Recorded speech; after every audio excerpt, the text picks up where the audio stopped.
Class third, topic संज्ञा, lesson 5। Good morning student. आज हम अध्ययन करेंगे संज्ञा के बारे में। संज्ञा क्या होती है और किसे हम संज्ञा कहते हैं। सबसे पहले हम ये चित्र देखेंगे। एक बार आपने कुछ भी नहीं पढ़ना है, सिर्फ और सिर्फ एक चित्र को देखना है। आप देखिए बेटा, इस चित्र में आपको क्या क्या दिखाई दे रहा है। ये फल दिखाई दे रहा है ना, आम। ये एक पेड़ भी दिखाई दे रहा है। ये लड़का है, ये लड़की हैं, ये फूल आपको दिखाई दे रहे हैं, और ये घास जो है ये भी आपको दिखाई दे रहा है, और एक माली दिखाई दे रहा है आपको। यहाँ पे ये क्या है, सूरज भी दिखाई दे रहा है। दिखाई दे रहे हैं ना ये सब। अब हम बात करेंगे कि इस चित्र में जो भी हमें ऐसे चित्र दिखाई दे रहे हैं कि जिन चित्रों का कोई नाम है, जिस किसी भी चित्र का अपना कोई नाम होता है, जिस किसी भी चीज़ का, किसी प्राणी का, किसी इंसान का, किसी भी जगह का अपना एक नाम होता है ना, उसे हम संज्ञा कहते हैं।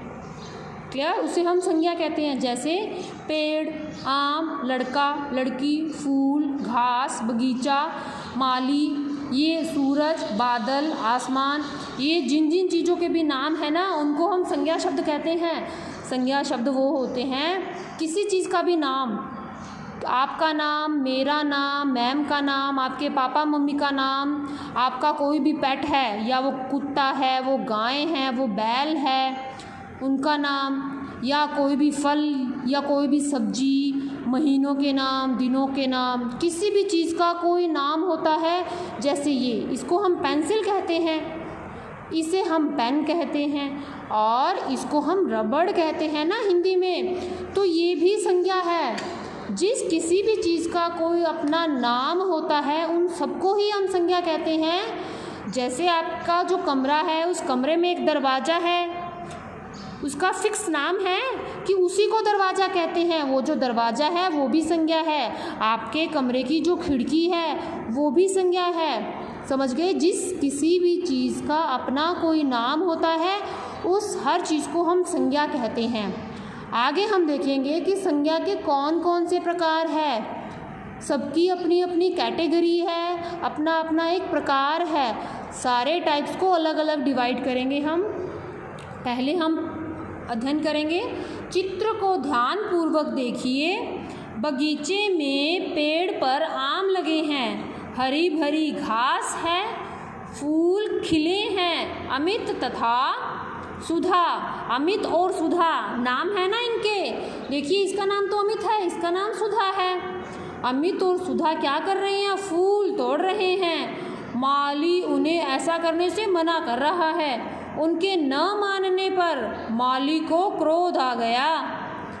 इस प्रकार चित्र का वर्णन करते समय निम्नलिखित शब्द हमारे सामने आते हैं। कौन कौन से शब्द हमने पढ़े हैं अभी? माली, अमित, सुधा, पेड़, आम, घास, फूल, क्रोध आदि।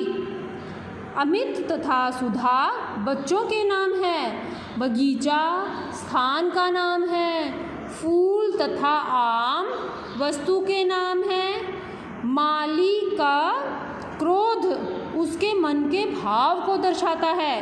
इस आधार पर हम कह सकते हैं कि किसी भी व्यक्ति, प्राणी, स्थान, वस्तु या भाव का बोध कराने वाले शब्दों को संज्ञा कहते हैं। हम एक बार फिर से देखेंगे ये परिभाषा। किसी भी वस्तु, किसी भी व्यक्ति, प्राणी, स्थान, वस्तु या भाव का बोध कराने वाले शब्दों को हम क्या कहते हैं?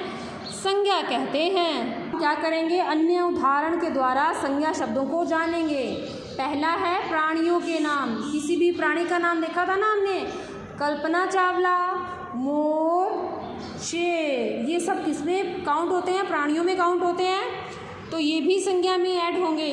अगला है स्थान का नाम। किसी भी स्थान का नाम होगा वो संज्ञा ही होता है। जैसे बगीचा, पाठशाला। आगे है वस्तुओं के नाम। कोई भी वस्तु हो, जैसे आपको मैम ने बताई, पेंसिल, पेन, कंप्यूटर, पुस्तक, बल्ला और गेंद, पलंग, ये सब क्या है? वस्तुएं हैं। इमारतों के नाम, कुतुब मीनार, ताजमहल, इंडिया गेट, इन सबके जो नाम है ना, अपने अपने नाम हैं। हम ये चित्र जब देखते ही हम बता देते हैं कि ये तो कुतुब मीनार है। इसका मतलब इस मीनार का, इस बिल्डिंग का अपना नाम है ना। और देखिए इस बिल्डिंग का भी अपना नाम है, तो ये भी क्या है, संज्ञा शब्द है। आगे देखेंगे भाव। शब्दों के, किसी के नाम के साथ साथ जो भाव होते हैं वो भी संज्ञा होते हैं। जैसे फूल, फूल सुंदर है, फूल सुंदर होता है इसलिए सुंदरता क्या है, भाव है। लंबाई, लंबा, लंबा भाव नहीं है, लंबाई। भाव वो चीज़ें होती है जिसे हम देख नहीं सकते।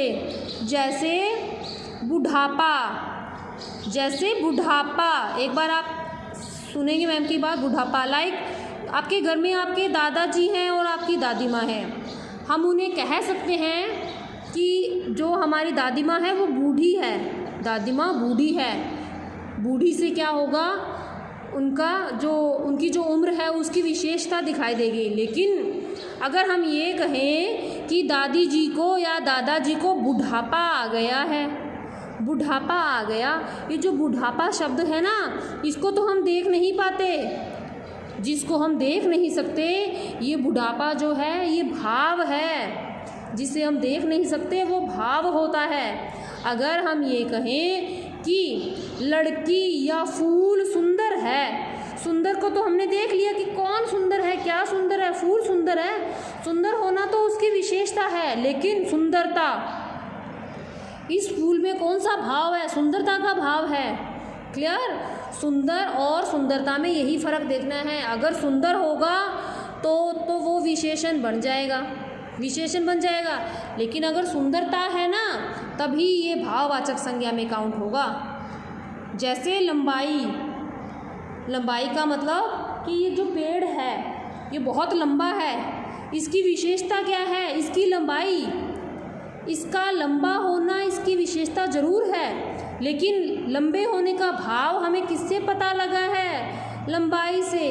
इसकी जो लंबाई है ये क्या है, ये एक भाव है। आगे है गर्मी।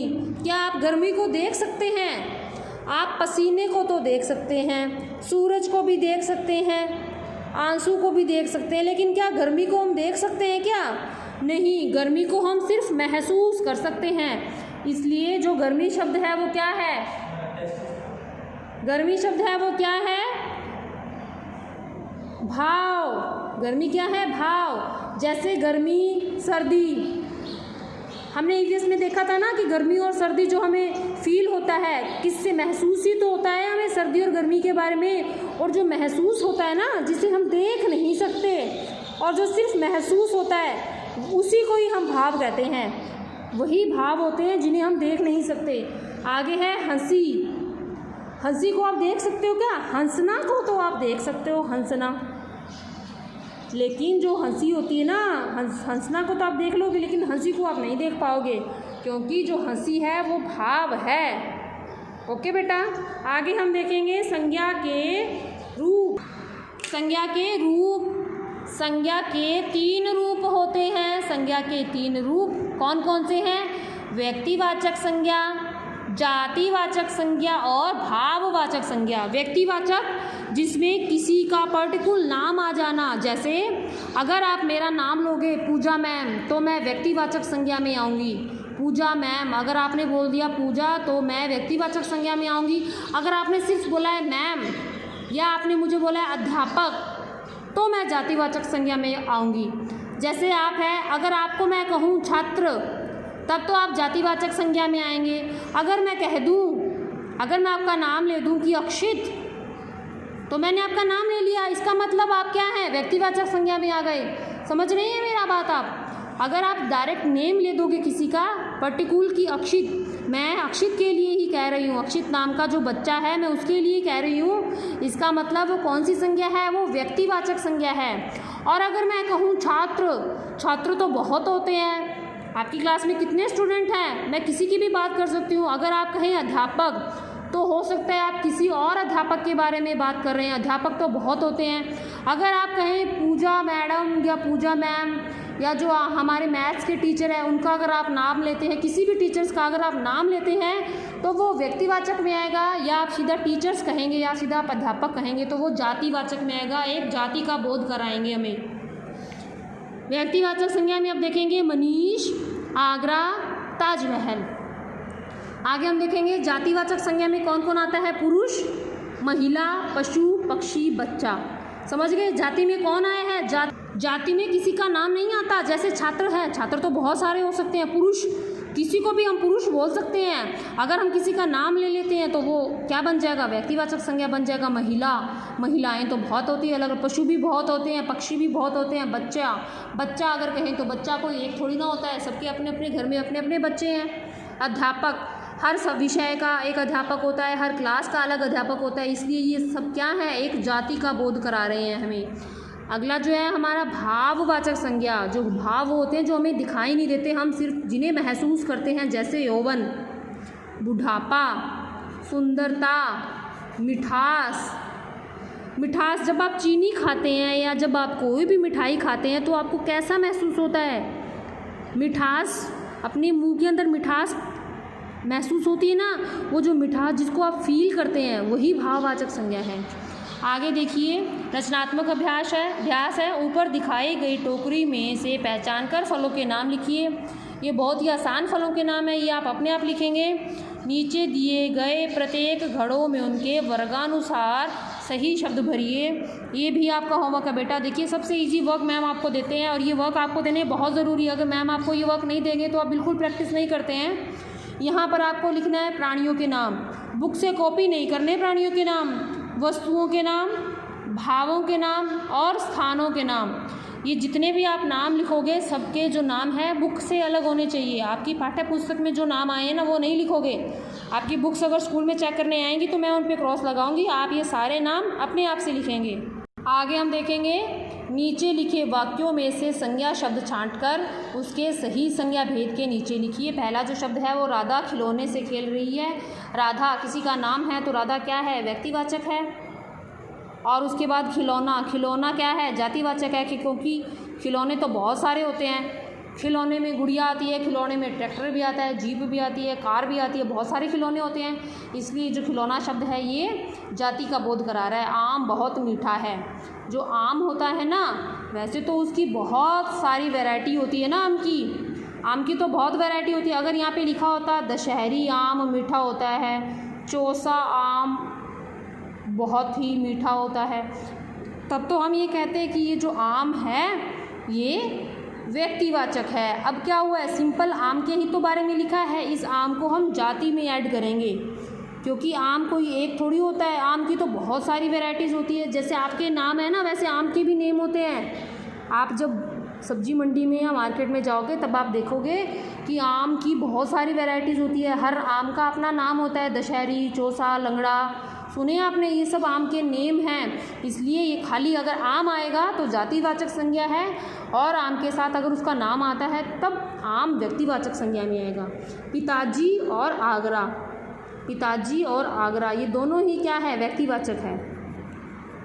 पिताजी और आगरा दोनों ही व्यक्तिवाचक है। अगला है छात्र।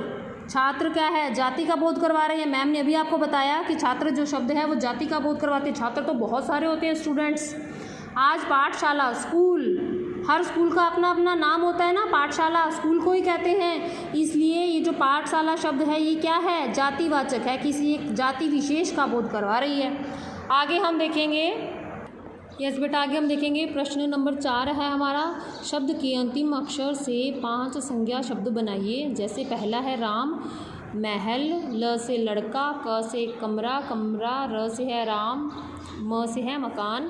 वैसे अब आपको जल से बनाना है, ल से लड़की, क से किताब, ब से बंदूक, क से कमर, र से रबड़। अगला शब्द है रोटी, ट से टोकरी, र से रथ, फिर है थ से थर्मस, स से सूरज, और फिर है जग। और ये शब्द क्या है? संज्ञा शब्द हैं सारे। घर, र से रानी, न म क नमक, क से कलश, श से शलगम, म से मटर। उसके बाद देखेंगे हम मोरनी। मोरनी के बाद हमें न से शब्द बनाना है। न से नदी भी संज्ञा है। द वा दवा, व से वक, वक पक्षी होता है ना, कलम कलम और मटका मटका। अब अगला जो शब्द है जहाज और पिता, ये शब्द कैसे बनाने हैं आपको? अंतिम अक्षर से। जैसे हम अंताक्षरी खेलते हैं, ये बिल्कुल शब्दों की अंताक्षरी है। ये जो है शब्दों की अंत्याक्षरी है। ये अंत्याक्षरी आप अपनी बुक में खेलेंगी और कैसे? लिखित में। आपको शब्दों के साथ खेलना है और वो कौन से शब्द होंगे? वो संज्ञा शब्द होंगे। ये दोनों शब्दों से, संज्ञा शब्दों से अंत्याक्षरी आप खुद बनाएंगे। अंतिम जो अक्षर होगा उससे अगला शब्द बनेगा, जहाज और पिता। नंबर 5 पे हम देखेंगे इस वर्ग पहेली से व्यक्तिवाचक, जातिवाचक तथा भाववाचक संज्ञा के शब्द छांटकर लिखिए।